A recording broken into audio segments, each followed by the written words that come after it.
Oh, that's very deep. Look at this. Oh my god. Ah. Good. Oh, look, Paweł. Hi, we are amateurs, Emilia and Paweł, a hiking couple living in Wales. We just started a challenge of climbing all 446 mountains in England and Wales over 2,000 feet, called Natal Challenge, but occasionally we want to show you the beauty of lowland UK. Come and join us on weekend adventures. We just started the path. We're going up Snowdon, Wyddfa today. And it's 8 o'clock, Saturday. And we're going up. Yeah, and we see snow up at the mountains.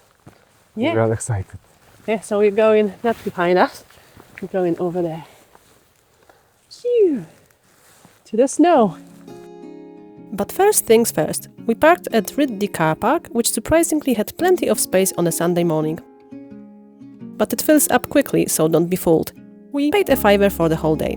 You can pay by card or coins, but you can always spot somebody struggling with this machine. This time, it wasn't us. You see? 6 hours there and back. We didn't. Well, we did. But it turned into proper mountaineering at some point due to the winter conditions. The Rhyd Ddu Path approaches Snowdon or Wyddfa from the western side of the mountain, starting from the small village of Rhyd Ddu. It's one of the 6 main routes to the summit. The walk begins gently, following old quarry tracks and grassy paths. At this stage, it's easy to forget you're climbing the highest mountain in Wales. But don't be fooled, this route gets serious. We've got friends. Don't escape. That's your path. I totally agree. It's slippery. It's slippery. It will be hard to record. And I think my phone is gonna fall today. Slippery. Cloud in the valley. We're going there. It was very foggy. Very foggy. Early on, the views start to open up, with Llyn Cwechlyn behind you and the rugged peaks of Moel Hebog and Nantle Ridge rising in the distance. It's so beautiful even though it's just the start of the walk, completely worth getting up early. And well, maybe we got carried away and felt like we were in the movie for 1 minute. Gladiator.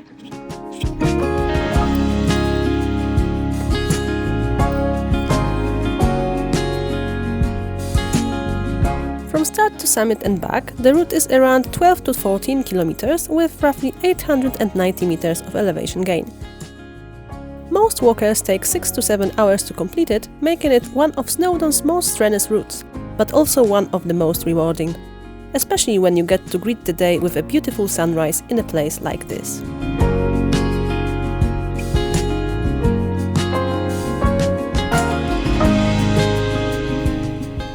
Oh.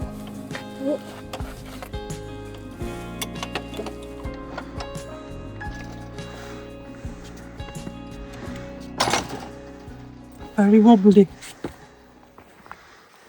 That is the easiest path. After about 20 minutes of walking, when you'll probably get passed by at least one fell runner, you reach a fork. Following the quite obvious sign, you turn left. And remember this, because you can easily get distracted by the views, or even by talking to a friend in the initial stage of the hike. Happened to me once. Can you believe it? One of the biggest reasons hikers love the Rhyd Ddu Path is the lack of crowds. While other routes can feel like motorways on busy days, this path often stays peaceful even in peak season. It's a route for people who want solitude, scenery, and a real mountain experience. However, this isn't a beginner's walk. Ale ładnie. Weather can change fast, especially along the ridges, and sections of the path are exposed. Proper boots, layers, and navigation tools are essential. And checking the forecast before setting off is a must. In winter, the path is even more serious and should be approached only by experienced hikers with knowledge of winter conditions. You need special equipment like an ice axe and crampons, or at least microspikes, and importantly, the knowledge of how to use them. It's also worth remembering that daylight in winter is short and you can easily get caught in the dark if you start late. Walking in the dark in these conditions requires additional experience and can quickly turn into a very dangerous game. And to be careful because it's so slippery. Yeah, I know. Tell me about it. I think somebody's gonna slip today. Like, really slip. It's hard to see on it, but there's like a thin layer of ice everywhere. I'm trying to put a pressure on the rock, but it's like super slippery. Yeah. And every rock is like that. So you need to choose other path which is nearby, because you can't really use the main one because it's just too slippery. But yeah, we've got some mini spikes and crampons for later on, so highly recommend. And if you feel like you need them already, then there is no shame in putting them very early. Oh my god! It's like a labyrinth. So, as you can see, the difficulties started early on in what was supposed to be the easiest part of the path.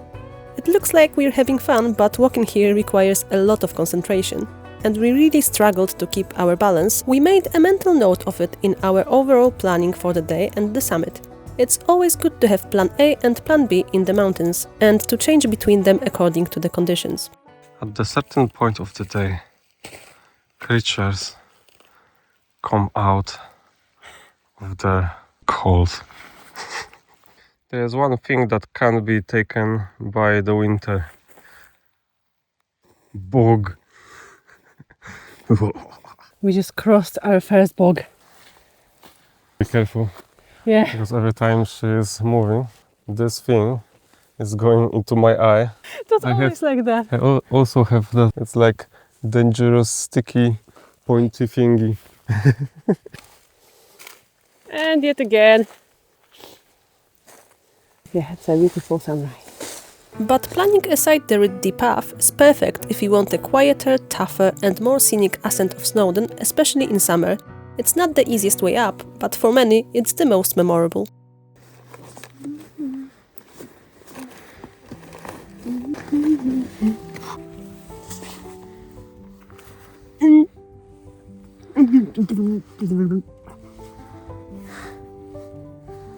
After taking one layer off, what was the saying? Be bold, start cold? We gained height and entered the first patches of snow. It's always such an amazing feeling in the Welsh mountains for us, because, first of all, you don't slip on ice anymore, and secondly, you're here exactly for this. For the views, for the struggle, and for these emotions. I'm sure you understand.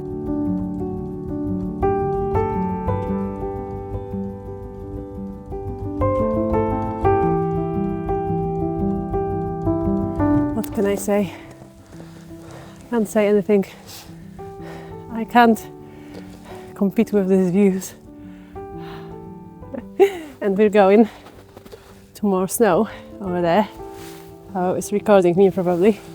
And we entered snow already. So I think we are about 450 meters and we are going up. I know exactly, because we've been here before a lot of times, where we're gonna need crampons, so I'm just waiting for this moment impatiently.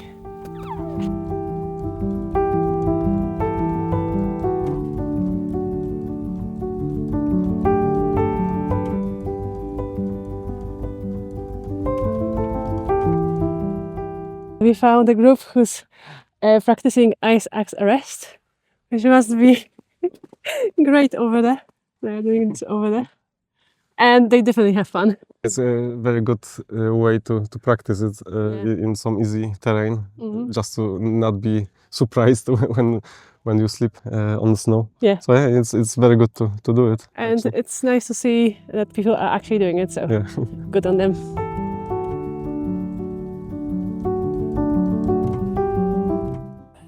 Very focused.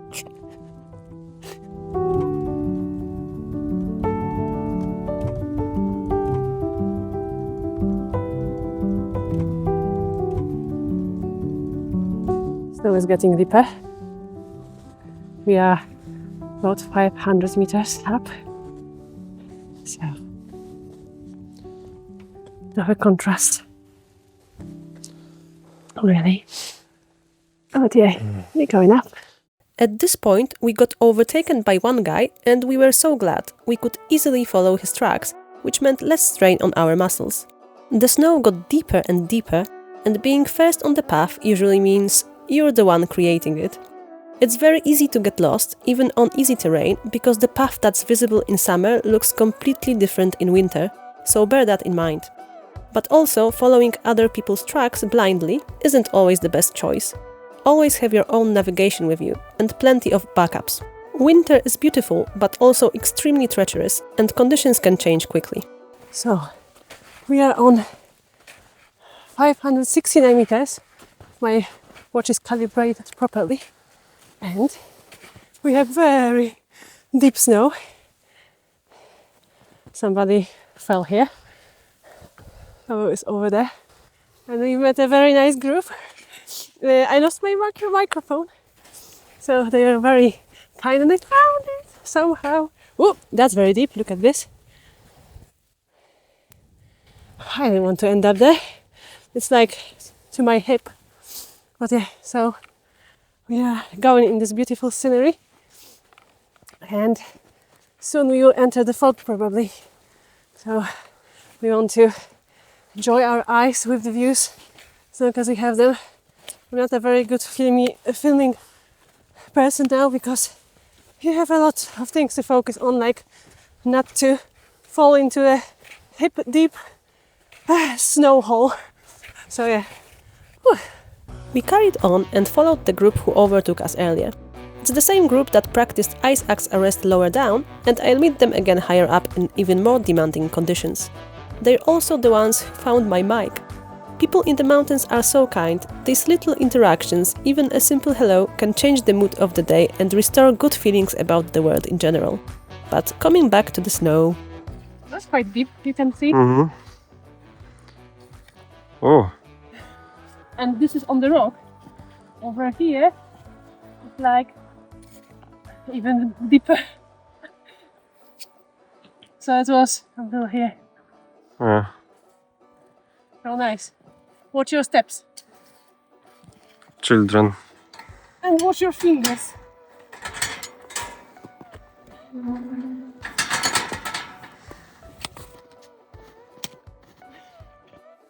This is deep.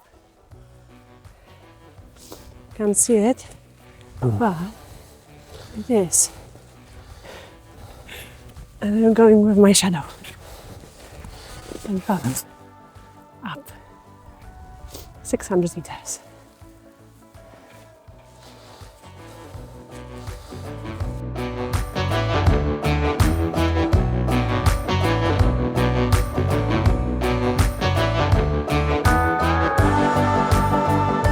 You can see Wyddfa, Snowdon in the cloud.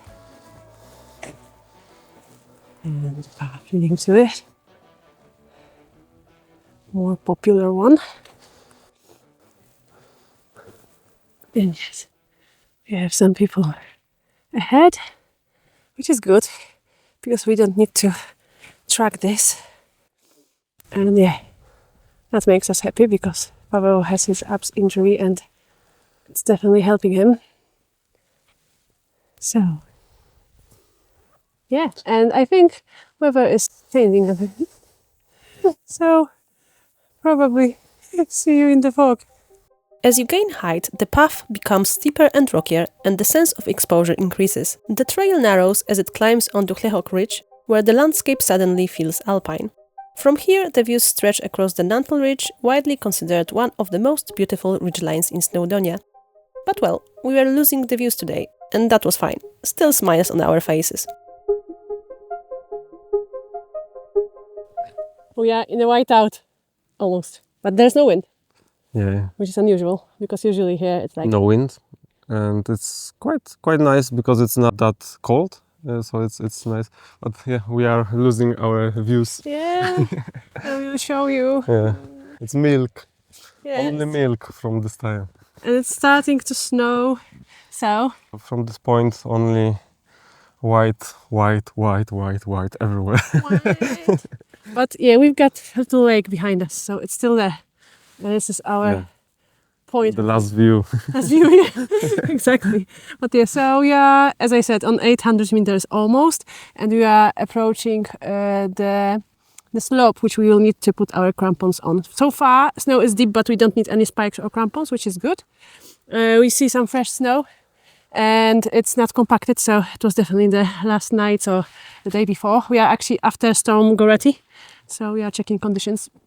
But yeah, it's not too bad, and the roads were passable, so good. There's a lot of snow here, or this stone wall is very, very short. Yeah. Good jokes, as always, Paweł. As always. And we can see the lake over there. Yay.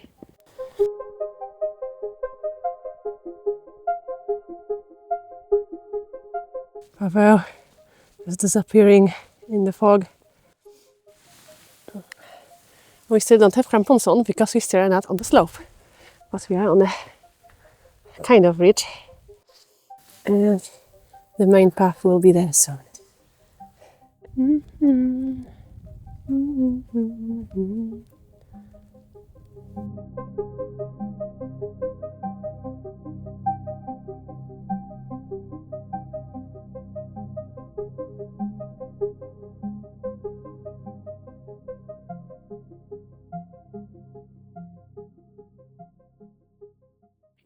Jak ty słodko wyglądasz tym czekangiem. Jaki ty słodki.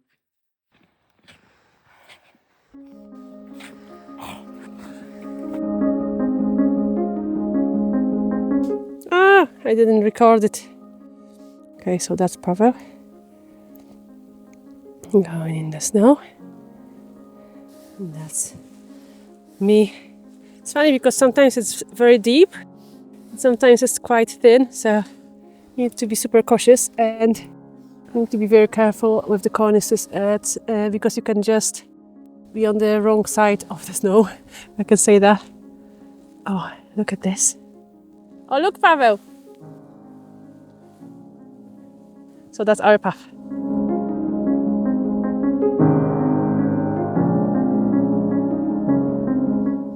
What are you eating, Paweł? Alpenkraften. Alpenkraft. You need this flower. You don't have this flower. Microphone is like this flower, so you can say, can you see the similarity? Because yes, I do. We are slowly approaching the most exciting part of the path, where we'll put the crampons on. Snow gets deeper. We are following this fence. So this is the level of the snow over here. It's still a bit deep, and here you could see it's starting to disappear. It looks like Via Ferrata or something. So this is how it looks like. Paweł is doing something, look. So you can see here are the layers of the Rhyd Ddu.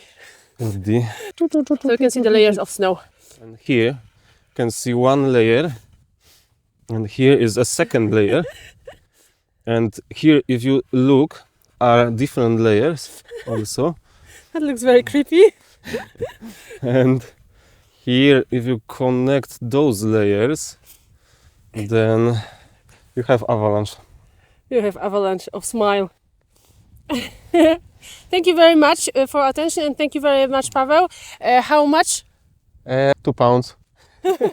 Oh, 200. For that information, maybe max 2 pounds. Don't be so modest, 200. Yeah. Yes, thank you very much. This is it. We were still smiling at this point, but the condition got worse. Deep snow and no visibility. Fortunately, the group ahead had set the trail, but moving through deep snow only aggravated Paweł's abs injury. So, you could see the fence over here, but it's suddenly just disappearing. Second one. Finally, this one. And no fence. No fence over there. Let's go. We got as far as the spot where you usually put your crampons on to traverse the west side of Klausgård just before Bulf Mine, and Paweł decided to turn back. As gutted as we both were, we knew it was the right decision. We had discussed it beforehand and were ready to execute Plan C with all precautions taken. It's always a bit sad when your partner turns back, but we are both focused on our tasks now. Paweł, a safe return to the car, me to tackle the slope and whatever comes next. And also to turn back if it felt unsafe.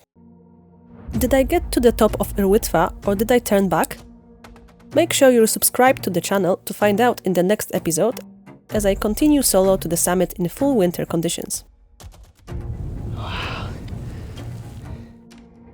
If you liked this episode, please leave a like and see you in the next one. Bye!